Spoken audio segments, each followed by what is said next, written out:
Good afternoon. Is this on?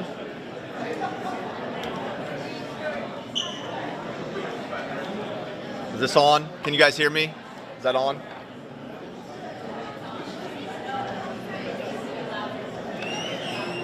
I need to be louder.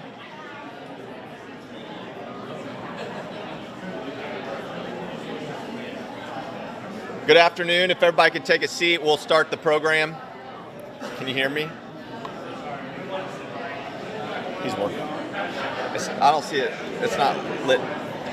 Yeah, there's no light, see? Good afternoon. Can you hear me? Is that any better? Good afternoon. There's no light on. The light's not on, so I assume that's... Oh. Just took somebody...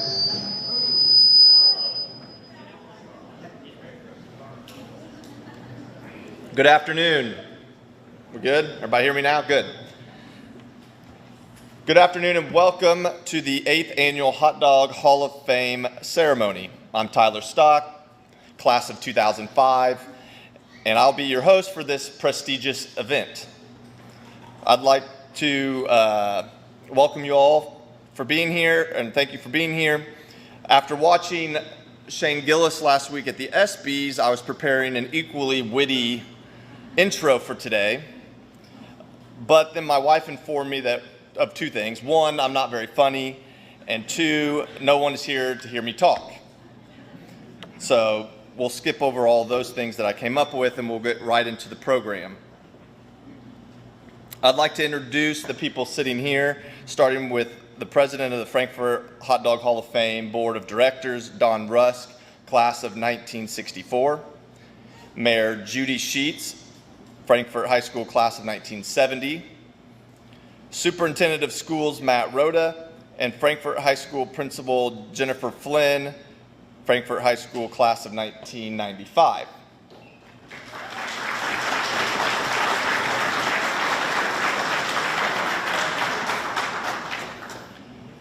The Hall of Fame inducted its first class in 2018.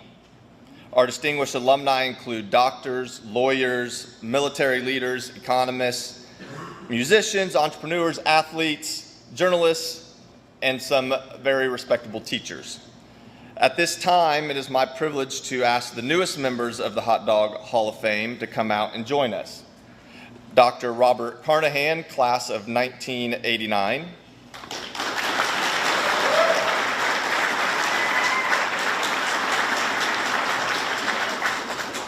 Larry McCoy, class of 1955.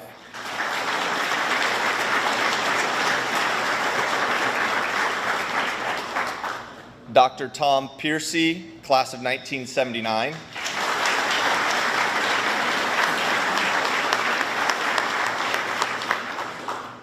And Frankfort educator, Miss Janet Priest.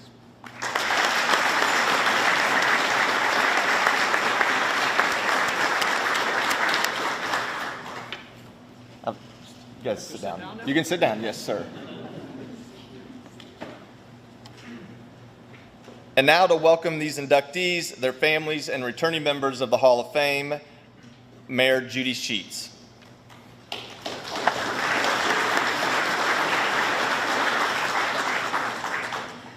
Welcome to the 2025 Hall of Fame induction ceremony. This is amazing. I love to see the alumni from the Frankfort Hot Dogs and all that they've accomplished in their life.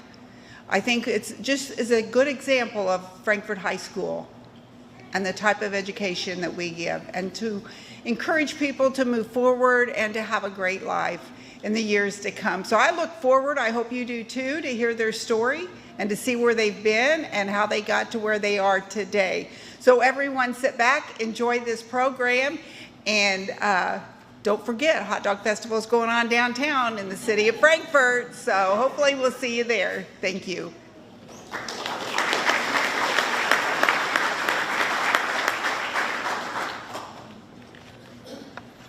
Thank you, Mayor. Next, Principal Jennifer Flynn returned to her alma mater last year, and I was speaking to her before we came out here, and she's full of positivity and energy, and I feel like the school's in good hands with her here.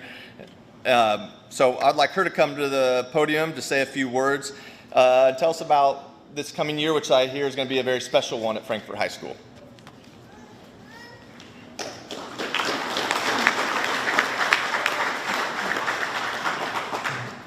I'm quite a bit shorter, Tyler, so I'm going to move this down a little bit. Thank you. And welcome back, Hot Dogs, to our annual Hall of Fame. It's a historic and exciting year at Frankfort High School as we will celebrate our 150th graduating class. And that's a milestone that speaks to our proud legacy and tradition of excellence.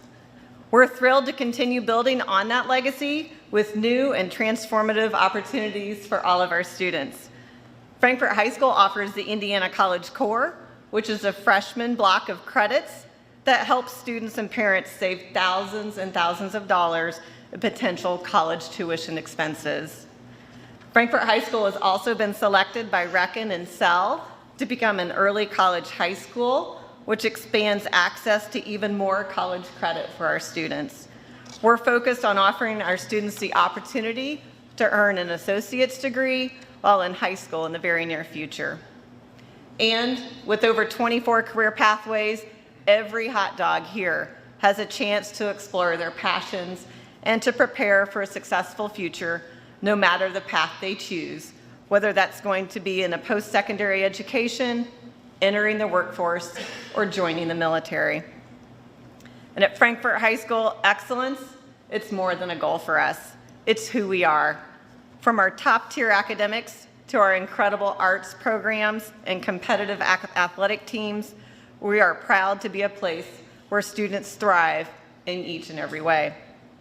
So we are so very proud to honor the Hall of Fame inductees with us today who serve as some of the finest role models our students at Frankfort could ever have. Thank you, inductees, for all you have done.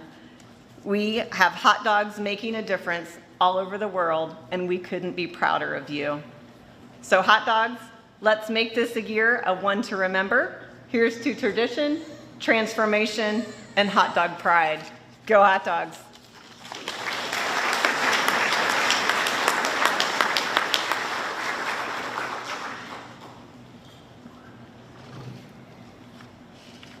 Okay, every year we like to remind everyone that people are inducted into the Hall of Fame for two reasons. The first is because of the extraordinary achievements they made after leaving Frankfort High School and the city of Frankfort.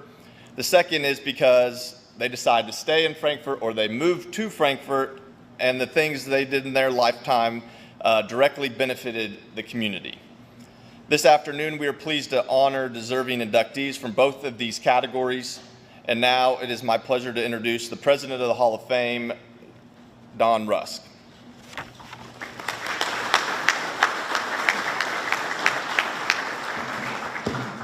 Thank you very much. It's a great honor for me to be here and all the board, and we welcome all the Frankfort hot dog fans. Each year we have alumni coming back from past years, and we'd like to recognize those and thank them for their support at this time. In class of 2018, please stand and remain standing. Vince Hinton.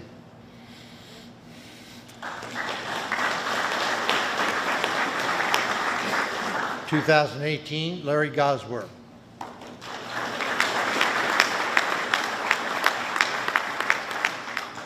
(2019) John Milholland.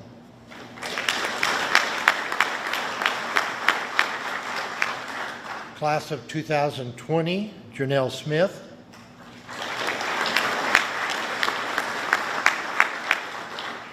(2020) David Moore.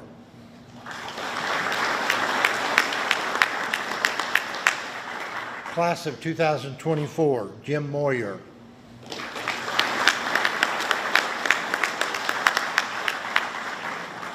Mike Kelly.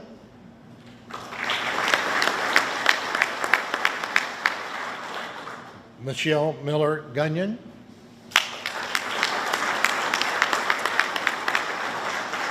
And Jody Skiles Cummins.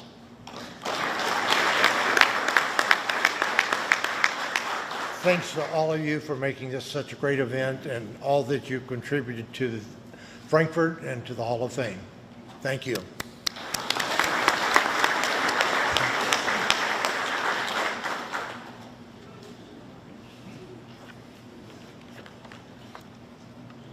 Okay, we're going to start today's program with an award that is new to the ceremony, because in 49 other states it's just basketball, but this is Indiana.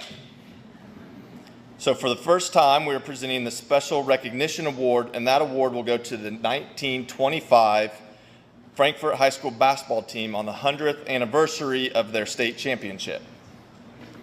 We are honored to have a special guest here today to tell us a bit about that team. Matt Martin is the Executive Director of the Indiana Basketball Hall of Fame.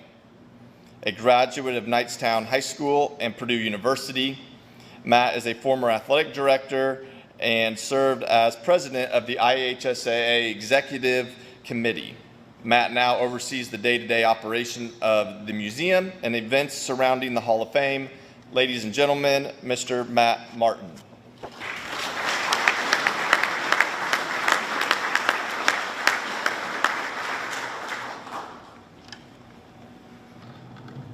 I also am short in stature, so I have to bring the mic down. I played a tall guy on TV once, though. Again, thank you for allowing me to be here this afternoon. Congratulations to the class of 2025 of the Frankfort Alumni Hall of Fame.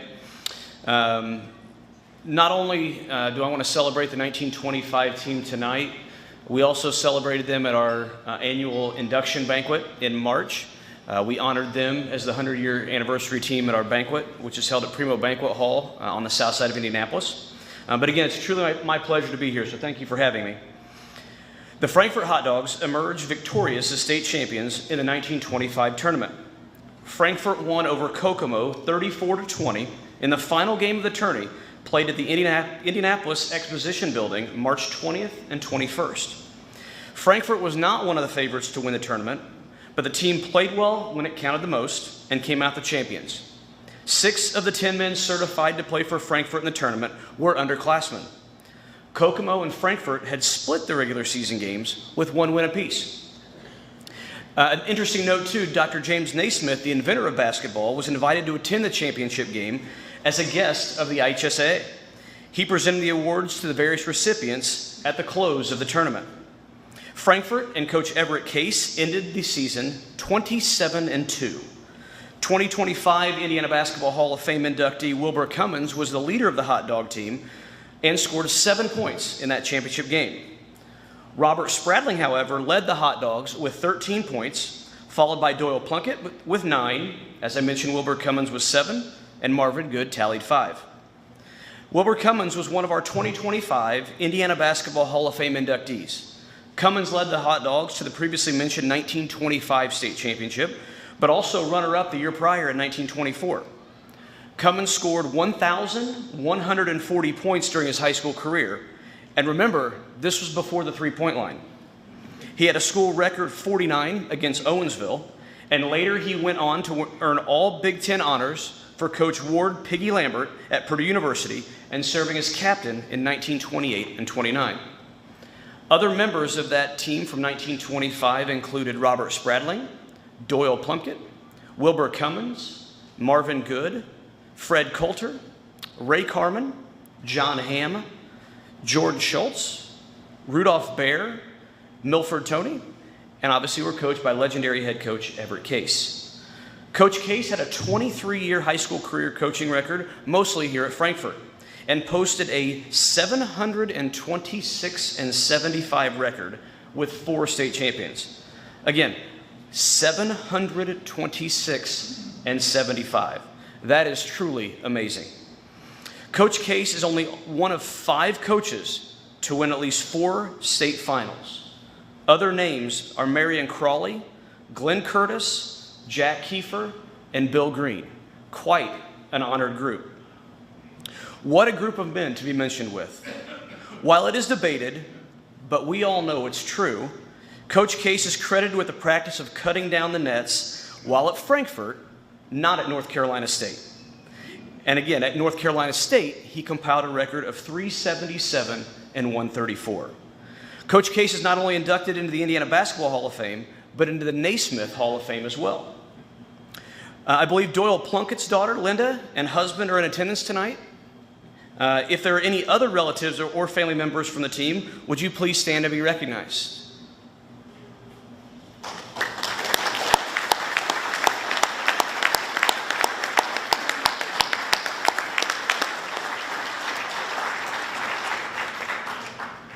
What a time it must have been to be a hot dog.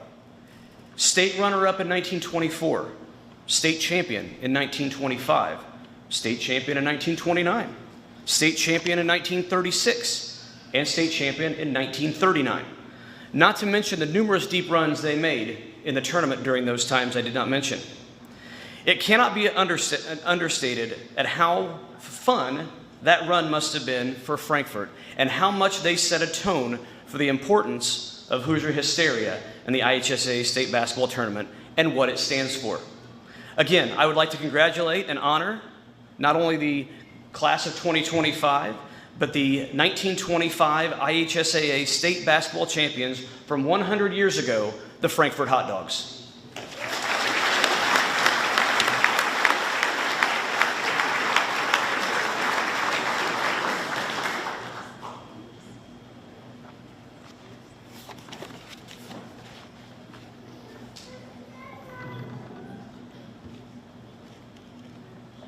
Okay, our next inductee to the Frankfort Alumni Hall of Fame is a member of the class of 1989. Dr. Robert Carnahan is a graduate of Indiana University. After working for Eli Lilly France, he returned to the U.S. where he was awarded a PhD from Vanderbilt University. Dr. Carnahan remains at Vanderbilt as a professor of pediatrics and specialist in pediatric infectious disease. In 2022, Dr. Carnahan was a co-inventor of an antibody for COVID-19. It is my pleasure to introduce to you Dr. Robert Carnahan.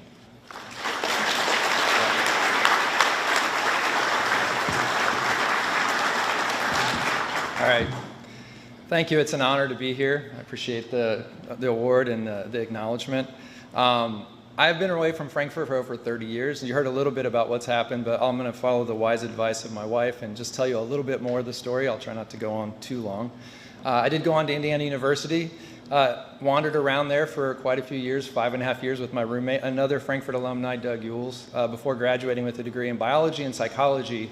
And after that, I was pretty worn out and needed to take a break and wasn't sure what I was going to do, and had the fortune to run into a professor in the hallway who said, "Hey, I hear you don't know what you're doing next. I have a friend at Eli Lilly. Why don't I introduce you to him and see if you guys can find, something to work on together." So that was Richard Jaskunas, who had me come to Eli Lilly as a temp, actually. I worked as a temporary scientist there in his lab, and I got to meet a guy named Dr. Bill Alborn, who took me under his wing and really taught me everything I know about science. That was 30 years ago. I'm still in contact with Bill today. We diverged from one another for 25 years. I had the great fortune to actually help him get a job at Vanderbilt. He moved to Nashville when he retired from Eli Lilly, and he spent the last 5 years of his career working with me in Nashville, Tennessee, which was great. After Eli Lilly, being at Eli Lilly for a while, I got the chance to work for Eli Lilly in France, in Strasbourg, for a couple years, which was really cool. And through a connection of Bill, was offered a research fellowship to go to the Institut Pasteur in Paris, France, where I spent a year doing research. Again, still trying to figure out what I was going to do next. One really cool thing there is I got to work in the building. So when Louis Pasteur's latter years, they built an institute for him, and he worked in a building, and that was the building I got to work in since I worked on bacteria at the time. But anyway, another person intervened, a visiting professor from Oklahoma State who'd been kind of watching me and seeing that I was interested in research but wasn't really have a clear plan. He said, "Rob, I'm going to take you out to lunch tomorrow, and we're going to pick out where you're going to go to graduate school when you move back to the United States in a couple months, because I'm basically forcing you to move back there so you can go to school." So he helped me sort through colleges, and I made applications and ended up choosing Vanderbilt University in Nashville, Tennessee, a place I had never visited and never been to. And all my interviews were by phone, so I actually moved there sight unseen. Still remember driving in I-65 from Indianapolis after coming back from France into the city for the first time. I did my PhD there, and then stayed on and did some additional research studies where I started to study something called antibodies. So antibodies are the end product of your immune system, basically. When you get exposed to a foreign substance, your body does a lot of things, but one of the things it does is there's a certain population of cells called B cells that run tens of thousands of little experiments in your body to develop these perfectly targeted proteins called antibodies that will find that foreign substance, bacteria, virus, whatever, target it, like bind to it, and then keep it from doing stuff that your body doesn't want it to do. In the case of viruses, for example, keep it from entering your cells. So I started studying that and was eventually offered a chance to run a small laboratory where we continued to study antibodies. And then, again, good fortune intervened where another researcher at Vanderbilt, Dr. James Crow, who was an infectious disease specialist, also interested in how infectious diseases were fought by human antibodies, asked me to sort of join forces with him and join a lab together. As I like to tell people at the time, my boss at the time, the guy who ran the center, really liked me. I kind of felt like I had a job for life, and this guy was asking me to come join this other place. A lot of thinking about it, but I was willing to take the risk. Fortunately, my wife, we had a small family. She was willing to take the risk, so I jumped into this new opportunity with Dr. James Crow. We built this lab research group with 40 people that was ultimately funded by DARPA, which is a division of the DoD. Not a lot of people maybe know who DARPA is, but you know what they do, right? So every stealth jet, bomber, supercomputer, the mouse, the internet, all these things were developed under DARPA funding. And in the late 1990s, they decided to get into infectious disease as well. And their idea was how to stop a pandemic or a virus outbreak before it spreads, or before it spreads too far. So this is pre-2020, just so you know. So we were funded as a group, this big group that we had put together to start to put together what we called a platform to respond to pandemics. So a virus starts to be dangerous. How could we come up with an antibody drug as quick as possible? We had worked a couple years on that. And I'll just be clear. I'll come back to this. So we had worked a couple years on that. Then January 2020 rolls around. We all know what happened in January 2020. Pandemic happens. DARPA literally calls us on the phone and says, okay, whatever you were doing on your contract, now we need you to switch over and work on this Wuhan virus from China. Because they had already, the government had vaccine programs going, and vaccines work in certain instances, but antibodies are a completely different thing. They're these natural human proteins, and they can do a couple things. One is a vaccine can only help you if you have it ahead of time, right? You have a vaccine, then you can be protected later. Antibodies can help you whether you have them ahead of time, or even after you're infected, they can actually help you clear the virus. And really importantly, antibodies can help with people who don't have a functional immune system. These people are called immunocompromised. There are 10 million or more immunocompromised people in the United States and over 1 billion in the world. So they wanted us to focus on building a drug that could be used after someone was infected who was healthy, or someone who wouldn't really respond to a vaccine anyway. So at that point, they activated us, and for the next 3 months, we literally brought beds into the lab. We worked around the clock. I like to tell people we had the reverse COVID experience. We never went home, and we all lost weight. I lost about 20 pounds. But at the end of it, the reward was, and it was a super huge group effort. Again, everybody working in shifts and contributing what they could. And we ultimately developed this antibody drug, which was licensed by AstraZeneca, called Evusheld. It was approved by the FDA and went into not only US, but worldwide use. And I don't know, something like 2 million doses were administered.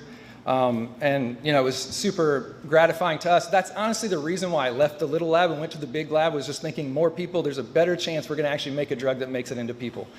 So that was super cool, and it was recognized, I think maybe it says in the thing, by Time Magazine as one of the leading inventions of that year because of its impact on helping people who were immunocompromised particularly. So I guess the finish of that story, and I'll try to bring it all back to Frankfurt, is we continue to do the same thing. Actually, one of the lessons we learned was, even though we were able to make that antibody really quickly, it took a long time to get to people, and there was still a long lag before it actually had benefit. So what we're trying to do today is actually get what we call ahead of the story. We're going to get ahead, and we're looking at all the viruses we think could cause future outbreaks, not just big pandemics, but even local outbreaks. We already know what those are, right? Viruses you may not have heard of, like hantavirus, even really obscure ones like Rift Valley fever, Ebola you might have heard of. These are all things we all know can cause human disease. So why don't we just go ahead and make antibody drugs to those right now and get ahead of those and stockpile those somewhere so that we can actually have those for future use. So anyway, brings you up to date from the 30 years since I left Frankfurt. But I was going to pivot back to where does Frankfurt play in that story? And I was trying to think about this. It's actually really hard because I came to Frankfurt in 5th grade, so I spent a lot of time here.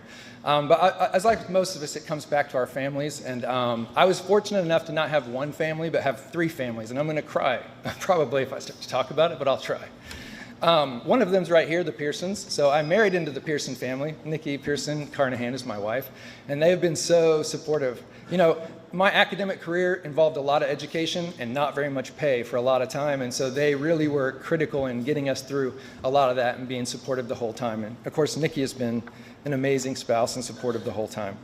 My second family, I'll get to my birth family last, but my second family is the Clydes. So Joe Clyde's over there. And his mom and dad were my second family. And their other adopted son is also here, Larry Snyder. So they took us under their wing from sort of 5th grade on. I think I actually, between then and graduation, and Larry can say the same, spent as many nights at their house sleeping as I did at my own. And so they were just an amazing people who, one thing they brought to the table was an interest in academics. They had both gone to college, and that was my family, I'll get to in a second, didn't really have that influence. And so there's like this, starting to be this expectation that you can go on to academics and do other things, and encourage us to do that. And then the last family, it was my own family. So both my parents, unfortunately, have passed away very early, but my sister's here.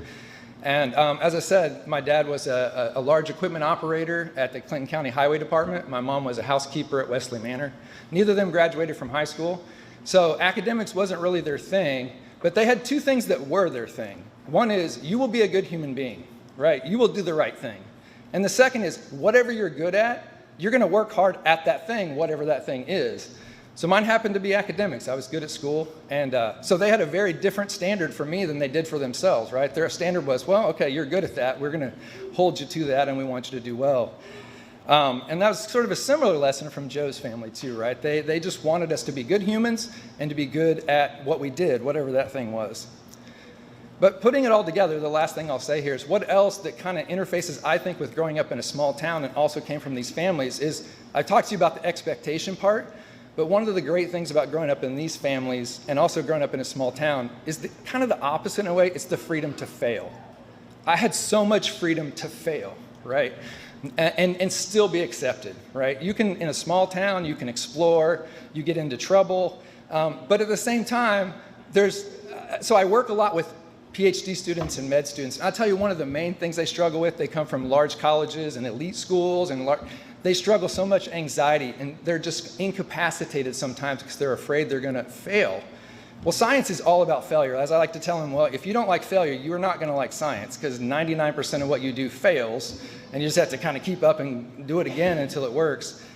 But coming from this community, I won't tell the whole story, but just like as an example, I still remember Joe and Larry and I had gotten into some trouble as young boys, and it had been found out outside the family, and Joe's mom was the first person that found out about it, and we knew she was gonna confront us about it, and we were expecting, you know, the whole book thrown at us, and she could tell we were sorry and terrified, and she looked at us, and her words was, "I bet you're never gonna do that again." And so that was just kind of like, we had that freedom, like, okay, yeah, we won't do that again. And that was not just in that family. I'll just mention 2 other people. Judy Rampala, my 5th grade teacher when I moved here, is the same thing, this encouraging person who allowed us to explore things and fail at things. And just as much that, I don't know how many people here still remember Orville Howard, the principal at Kiger Elementary where I went. So Joe and I were crossing guards, and so that's a position of honor, and we had a certain expectation that we mostly met but didn't always meet.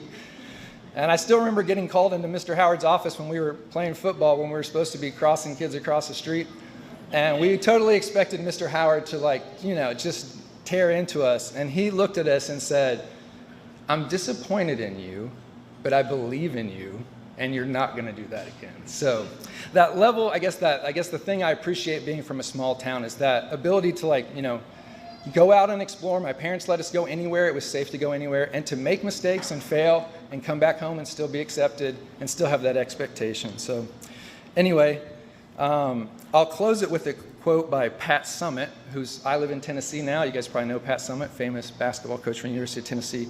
"Individual success is a myth. No one succeeds alone. There's no such thing as a self-made man. Someone else believed in you, encouraged you, and invested in you." And so that's the people who invested in me, and this community invested in me, and I'm very appreciative of that. So thank you very much.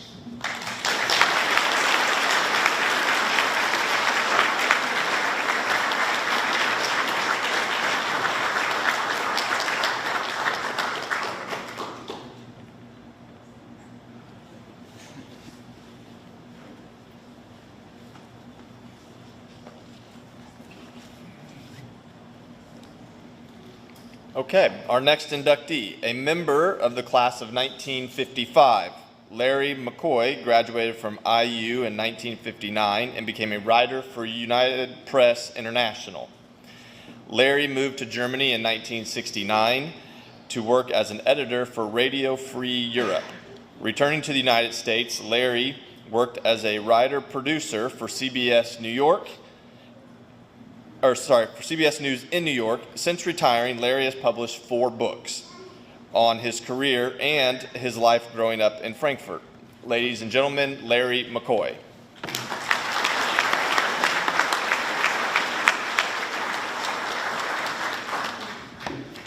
This, by the way, is vodka. I'm both honored and shocked at the same time. Doesn't anyone know how much trouble I caused during my high school years? Jim Painter and I let down streetlights one Halloween, a deed that made the front page of the Frankfurt Morning Times, which described the 2 of us as vandals. On another Halloween, a bunch of us, all guys of course, stole pumpkins from several porches and smashed them on the porch of Howard Krause, the high school principal. And this sort of misbehavior qualifies me for the Hall of Fame? By the way, one of the fellows taking part in our pumpkin smashing spree was Denny Smith, who went on to become president of the University of Nebraska. I suspect Denny didn't include the nugget about Halloween on his resume. Fun. I remember high school years as great fun. The senior class play, the big broadcast, hanging out at Oi's drugstore and nursing a cherry Coke, riding my bike to the PTA park, come on Larry, riding my bike to the PTA park to swim with my hands at my sides rather than on the handlebars. I doubt today that kids have as much fun as we did back in the 50s. For one thing, we didn't start school in August. Sorry, I love Indiana, but that's just nuts. My folks moved to Bloomington just before my senior year, and I stayed behind with my grandmother, taking approximately 10 to 15 years off her life. I met my wife, Irene, a lady from Whiting, Indiana, at IU. After we graduated, we lived briefly in Chicago and Whiting before moving to Long Island. From Long Island, we ventured to Munich, West Germany, where we spent a total of 10 years. Despite all the moving, I've never really left Indiana. We've been on Long Island for 45 years now, and whenever a stranger asks me where I'm from, I always say I live in New York, but I'm from Indiana. One of the reasons I think I'm entitled to say I'm never really left Indiana is that I make a fine apple pie following the instructions for both the filling and the crust from the Hoosier Cookbook. It's a delightful book published in 1976 by Indiana University Press. My mom had one, and I bought my copy at Weircook Airport on my way home from her funeral. Frank Starr, another member of the class of 1955, also has a copy. His pies look much more irresistible than mine, but I would never tell him that. I stumbled into journalism and had the privilege of working with several big names, including Ted Koppel, Walter Cronkite, Dan Rather, Charlie Osgood, and Ed Bradley. But the best newsman I ever met was Jim Edwards, a Brit who worked at Radio Free Europe. Jim never went beyond the 8th grade. So much for schooling. The man could really write. After retiring from the news business, I'm so glad I got out before tweets were considered news. I started pestering publishers with manuscripts. I've had 4 books published. The latest, I Should Have Married My World History Teacher, Confessions of a Hoosier Class Clown. Here's a snippet from that endeavor. Although lacking any hint of musical skills, I played the sousaphone in the high school band and enjoyed it. One reason was Charlie Evanson. Sir Charles played trombone and had a habit of leaning back in his chair on the top riser in the band room. Every couple of months, band practice was interrupted by a racket. We all knew what it was. It was Charlie, flat on his back on the floor. I don't recall him ever hurting himself, so it was something we all looked forward to. Every year, the band played at Howard Hall, where grade school kids showed off their tumbling and other athletic shortcomings. These exhibitions, I thought, were several rungs below agony. One blissful night, when the little punks were doing their imitations of somersaults, splits, and whatever, Charlie and I began applauding to show our appreciation of this marvelous spectacle. The rest of the audience joined in. Oh, this was going to be neat. And Charlie and I did it again, and the audience joined in again. Soon we had a visitor, the band director, Mr. Aidan Long. He sat next to us, ending the applause and merriment. I'll close with this. Here's how to have some fun at age 87. Always eat a poppy seed bagel before you go to the dentist. But do not, I repeat, do not brush your teeth. So what if your teeth are now loaded with tiny black seeds? A good dentist or dental hygienist should welcome a challenge. You've given them one. They should be grateful. You need to challenge yourself too. Make a point of buying containers of toothpaste and of deodorant that are similar in shape. After every shower, you will have to decide which is which and which goes where. This could mean that maybe twice a month, your armpits smell like Pepsodent and your breath like Old Spice. Don't be too hard on yourself. If one morning you stick both feet in one leg of your underwear, don't sweat it. One way of looking at this is that by putting both legs in one opening, you've saved time in getting dressed. And finally, when you get out of bed, always a welcome development at 87, you may see small feathers on the floor. For some folks, me included, this becomes a fairly regular occurrence. Where did the feathers come from? Did you forget to close one of the windows? Has a bird or two set up a nest in your house? A couple of friends suggested the feathers could be from the pillows on the bed. I don't think so. I'm betting that there is a part of my body I can no longer see or reach that now has feathers. If only I was brave enough to strip down and stand before a full-length mirror to take a look. No way. I sure as hell ain't doing that. Thanks again. It's good to be back in Frankfort.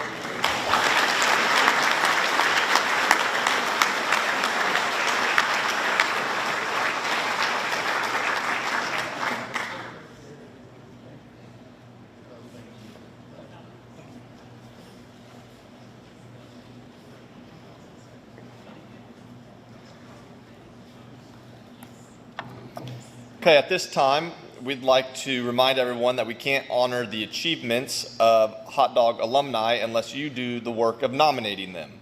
To tell you how you can do that, and also to tell us a little bit about yesterday's Hall of Fame golf scramble, here's Frankfort Community School Superintendent and Hot Dog Hall of Fame board member, Dr. Matt Rhoda.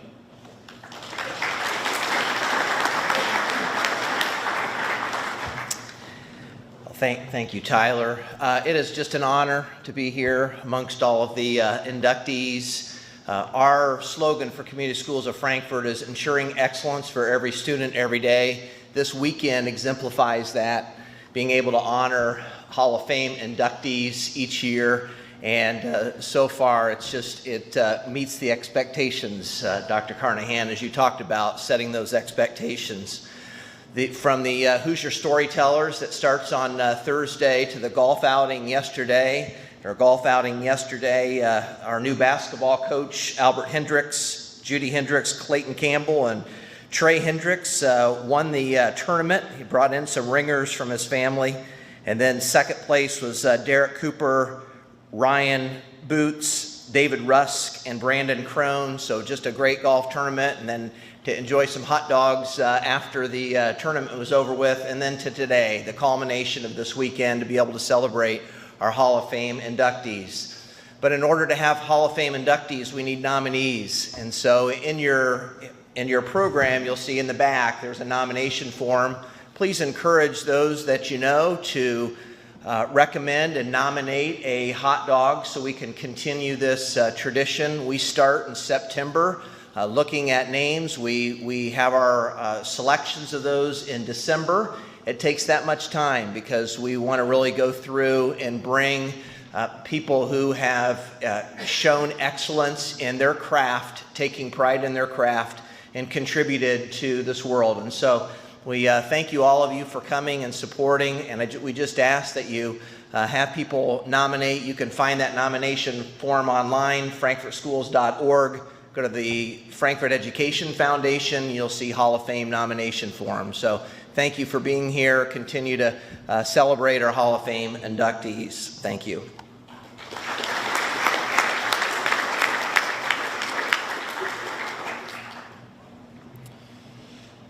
I don't know if they have cameras out on the golf course, but you want to check that because I know that your second place team and I know all their tricks of how they cheat. So if you want to in on that, I don't know if there's money involved, but I know all their moves. Okay, next, Dr. Tom Piercy is a 1979 graduate of Frankfurt High School. Tom graduated from Purdue with a master's degree in American history and was awarded a PhD in Latin American history from the University of Miami in Coral Gables. After teaching at 6 universities in North and Central America, Tom was accepted as a professor of history in Slippery Rock University in Pennsylvania in 1998. I'm pleased to present Dr. Tom Piercy.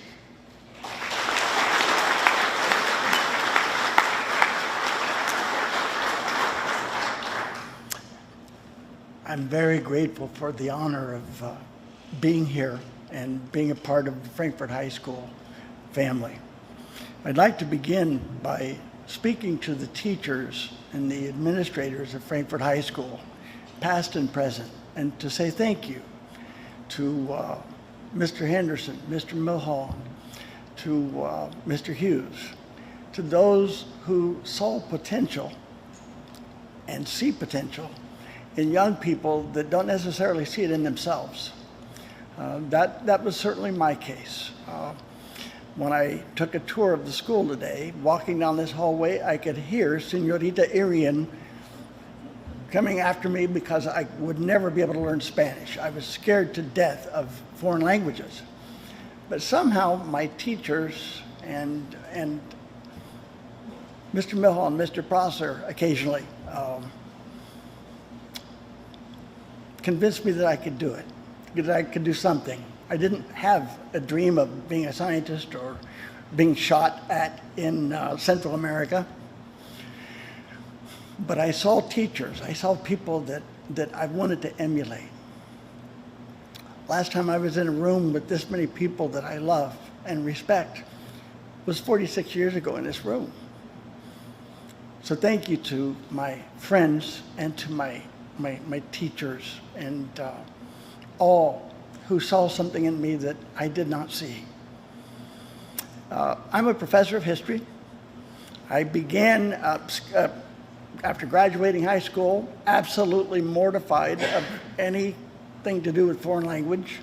It was the lowest grade I got at Purdue as an undergraduate student. I decided to do some volunteer service for my church. And I had one stipulation. Please, God, do not send me to a non-English speaking place. That did not work. And God has a sense of humor just like I do. I went first to Central America and landed there literally months after Archbishop Romero was assassinated, and learned Spanish with a southern accent like George W. Bush speaks English, and I still have that. But it was my honor to serve Salvadoran refugees fleeing from death squads, watching the Nicaraguan Revolution. I had no idea what it was that I was seeing at the time. But as I went back to graduate school, I learned who lived in what house and how close I was to all of these things. Just when I thought I had the Spanish down and I was good to go, I was sent to the Kuna Nation in the Darien jungle in the San Blas Islands. And I remember asking the person taking me to the airport, so they speak Spanish? I said, nope. They speak English? Nope. So I'm going to be out there for a year with somebody who doesn't speak either of these languages. And that was the closest I've ever been to God. It was a tremendous experience to learn that dialect and to learn to appreciate those people. When I returned to Purdue, I finished my degree, did not care for history. No offense to Mr. Shepard, Mr. Waddell, it's just the way it was. But I loved Latin America. I had a bug and I took a class in Latin American history, and I fell in love with it. And I had the languages down. I was comfortable at that time in Spanish. So I did a master's degree and then a PhD at the University of Miami and began my career at Brigham Young University, where I taught history and directed the Ray L. Pratt Center for Latin American Studies for several years. While I was there, because of the work I'd done previously in Panama, the government of Panama, I actually received what's called a Fulbright Senior Grant. There's a Fulbright Hayes, a Senior Grant, and they're rather competitive.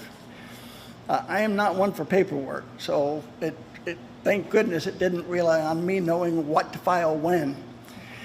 I got a letter from Senator Bennett in Utah congratulating me for this appointment. It turned out that the University of Panama, because of the work that I had done as a graduate student for the poor in Panama City, they had invited me, asked for me by name. So it was my honor to go as a senior Fulbright scholar with my family to Central America and teach at the university. It was my honor to brief the United States ambassador to Panama on the implications of the pending canal treaties. That was my initial area of research. And returned to Brigham Young and took a job at Little Slippery Rock. I honestly did not believe that there was such a place. And by the way, it does not translate easily into other languages. It's like a hot dog. How do I explain I'm a hot dog? You know, it does not translate very well. I almost have to show them a picture. But I began teaching at Slippery Rock, and the State Department, I had written books on, I've written U.S. history books, history of Central America, history of the military and politics in Panama. And the State Department, who had sent me as a Fulbright scholar, sent me down to Managua to teach a graduate seminar to Communist Party officials with the idea that the more they know about us, the less they'll hate us. And I learned a lot. And I found it to be true, that prejudice and hatred derive from ignorance. And after 2 weeks, they were regaling me with stories of Fidel Castro's Cuba, and I was being very quiet and listening. The State Department sent me there again. And then I had the honor of being appointed joint historian for the United States government, Central Intelligence Agency, and the State Department, which, to those who don't know those two organizations, that's like playing simultaneously for the Colts and the Bears. It's oil and water. They do not like each other. And my job was to go in and help ensure that our historians in Washington kept an accurate and thorough record of our nation's relations with other countries. It has been my honor to be an educator, to serve in these various capacities. I love what I do. Well, I have the greatest job in the world. I tell my students I feel sorry for anybody who isn't here right now doing what we're doing. All I've done in my career is try to emulate the good that is in this room, the people that I love, that I look up to. Any success that I've had isn't because I have letters behind my name, because I grew up in Frankfurt and I learned how good people interact with other people. Thank you.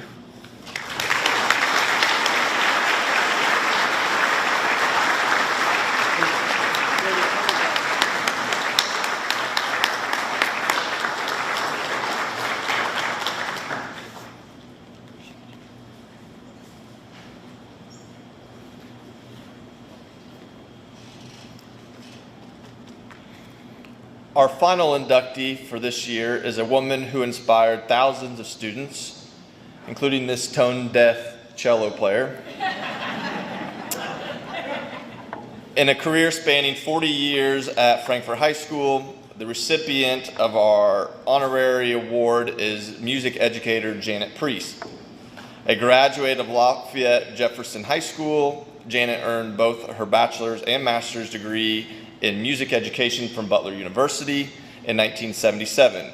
Janet came to Frankfort High School and led an outstanding music program until retiring in 2017. I'm proud to introduce Janet Priest.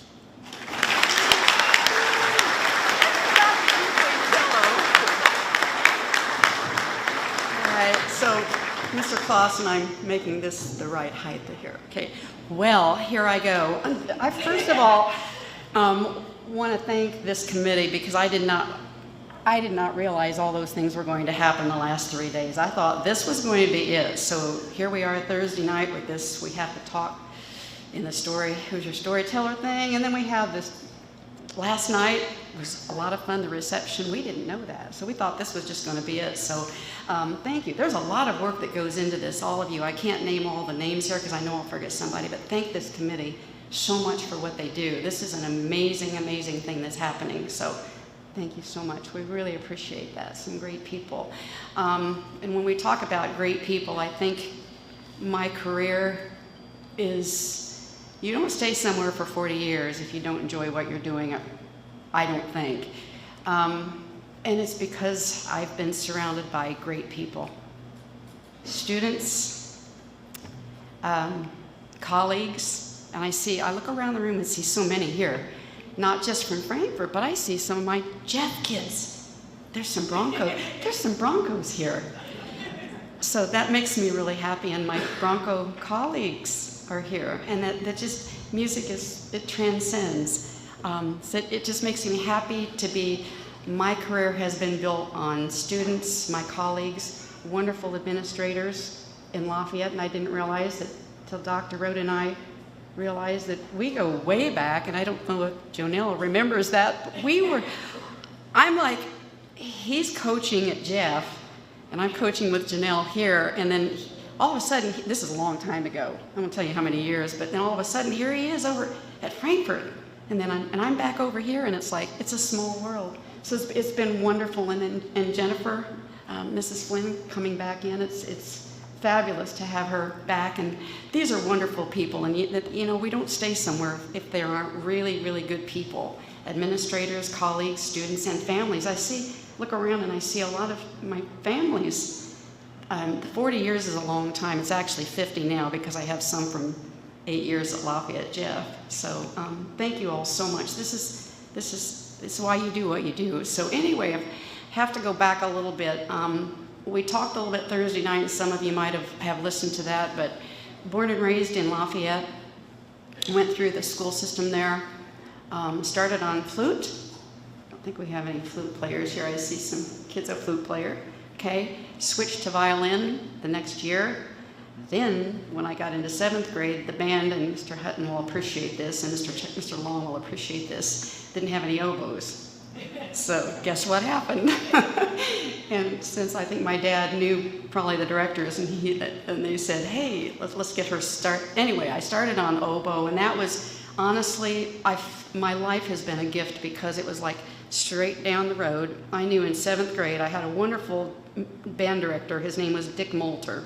Just meant the world to me, and just, I thought he was the greatest guy. So anyway, I knew in 7th grade that this is what I was going to be doing. So that was pretty easy. I didn't have to think about other stuff, and I worry about kids now because a lot of them don't know, and I try to gear them. If you find, I think one of you mentioned, if you find something that you really enjoy, you know, help them to find a path to make that successful. So anyway, I had that path, got all the way through high school at Lafayette Jeff, a good program, great music program, and started studying with Malcolm Smith, who was the principal with the Indianapolis Symphony when I was in high school. So that he also was on staff at Butler, made my transition to Butler pretty easy. Graduated from Butler in '74, and I had done my student teaching in both band and orchestra. Normally you'll do one or the other. And I had done my student teaching in both, thinking, well, I might have more of an opportunity to get a job. And well, even though I was kind of a band geek, The orchestra is the one opened up, so I'm thinking, okay, I'm going to do this. So this was the only job I applied for, because I'm a homebody. Lafayette, Butler wasn't too far away, and Frankfort was pretty close. So I went ahead and applied, and they said, I'm going to take a chance. And so I stayed for 40 years. It's like, it's amazing. But you don't do that without a lot of support. Anybody when you work with people, you don't have success if you don't have a lot of good colleagues. And I've been blessed in all aspects, with my kids and the families and the colleagues that I had and the administration. That's the key. Frankfort was a lot of programs now have multiple directors. Okay? When I hired on, they said 2 things, and you can't probably say those now. They said, and when are you moving to Frankfort? So I was expected back in those days to move to Frankfort. And also, don't expect to get any help, because you're going to be it. And so for 40 years, that's what happened. But when you're in a community like this, and I just look at the quality of people sitting in this room, and this is this community. These are good people, great families. They support you, they support their kids, and that's what made my job easy. I had great kids, awesome kids. Some of them were a little stinkers, but you know what? You have to, and Mr. Hutton knows this, you have to learn to work with all of them. And you go different ways to reach each one of them. They're not all alike, okay? They're not. And so you have to constantly be, Dr. Murphy's over there smiling. He says some of the ones that we had, but well, I'll tell you, for example, Dr. Murphy, we have taught probably our whole careers together. He was 5 years behind me at Lafayette Jeff, and he's the one that when I left here, I thought I was done, but I wasn't. Went over to Lafayette Jeff for 8 years, but it was because we had this orchestra that he had a great program over there, and they had 2 orchestras, and they were going to split into 3, and the third one was all of those kids that were going to be probably problem children, and that I don't think he was going to keep in the program if we hadn't started that third group. So that was where I was, and so I learned again to really work with those kids. And how many of them, it made me proud that went from that third low class and ended up graduating in that top class because you found the button to push whatever it took to make those kids successful. And that's what education is all about. It really is. And it's harder today because I'm glad that I went through it than when I did, because there weren't so many rules and regulations. My administration was so supportive. We did so many neat things, so many programs that we would do, not just here, but in the community. We got to go to London 7 times, and can you imagine, kids from Frankfort High School, most of them had never even seen an airport, let alone, and we started in 1996, I'm looking at Miss Roman back there, 1996, and took 7 trips, and then 1 trip we took to Paris, took the bullet train down to Monaco. That might have been my favorite. We loved them all, but when we ended up in Cremona, where the Stradivarius shop is, I don't know if any of you here were on that trip, I think it was 2000. Yes, there she is, Kara back there. But getting to go through that museum where all those instruments were, there were like armed guards with each student going through here because those instruments are $1 million instruments. But our administration let us do that, and they encouraged us, and actually some of them actually went with us. And we had so many families. We had one trip, and I know you'll appreciate this, Mr. Hutton, where we had the same number of kids as we did adults. So that made it real good for the adults in terms of, yes, he knows what I'm talking about. But the bottom line is 40 years, thought I was done, went to 8 years, Lafayette Jeff with Dr. Murphy, loved every minute of it. And finally, thanks to my husband who's sitting here recording, and didn't divorce me after we were supposed to be retired, and I wasn't retired, and I'm not done yet. I keep coming back. But they let me come back, and I really appreciate that. I have keys to both buildings, and they've been very supportive and very kind. thank you for letting me back. And Tyler, thank you for letting me come back in and work a little bit. And so I'm not really done, but I am. But I will just tell you, my life has been blessed. I wish, and I've always worked, I felt with each student that I had, I wanted them to find that same passion for something that they loved, because you're going to be doing it for a long time. So I wanted them to find that passion, and that was kind of what I think I instilled in me to work with kids, to just find what, and most of them weren't going to be fabulous musicians. They weren't going to be professional musicians. Kyle Cook might be an example of that, and that did go on. But we had a few more that went on to do it. But most of them were not going to. But I think they enjoyed the experience. Became pretty good musicians. We had a great program here. I was really proud. It was kind of to me like a crown jewel in a small community, because not many have orchestras. So I just want to thank all of you.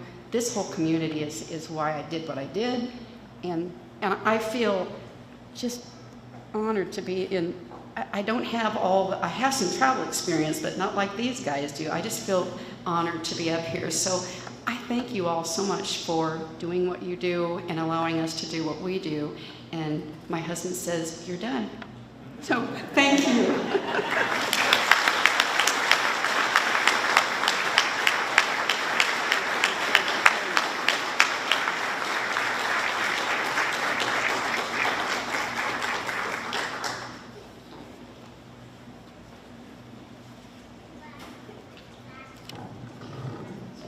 Okay, let's give one more round of applause for our inductees this year.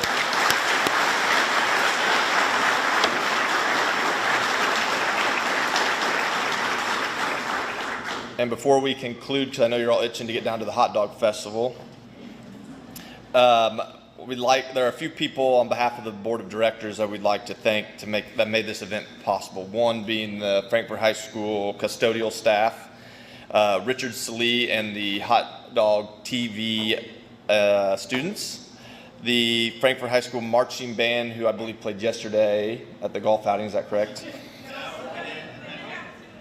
Okay, so well, you still get our gratitude. Golfers for the annual golf outing, and then Paul Lupke, who's doing the audio and video over there. So we'd also like to thank our sponsors, the Clinton County Chamber of Commerce and the Farmers Bank.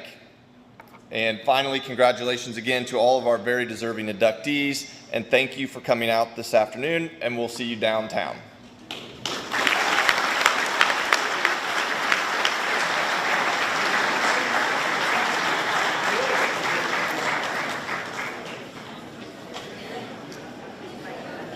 Congratulations. Thank you. I wish my wife was here.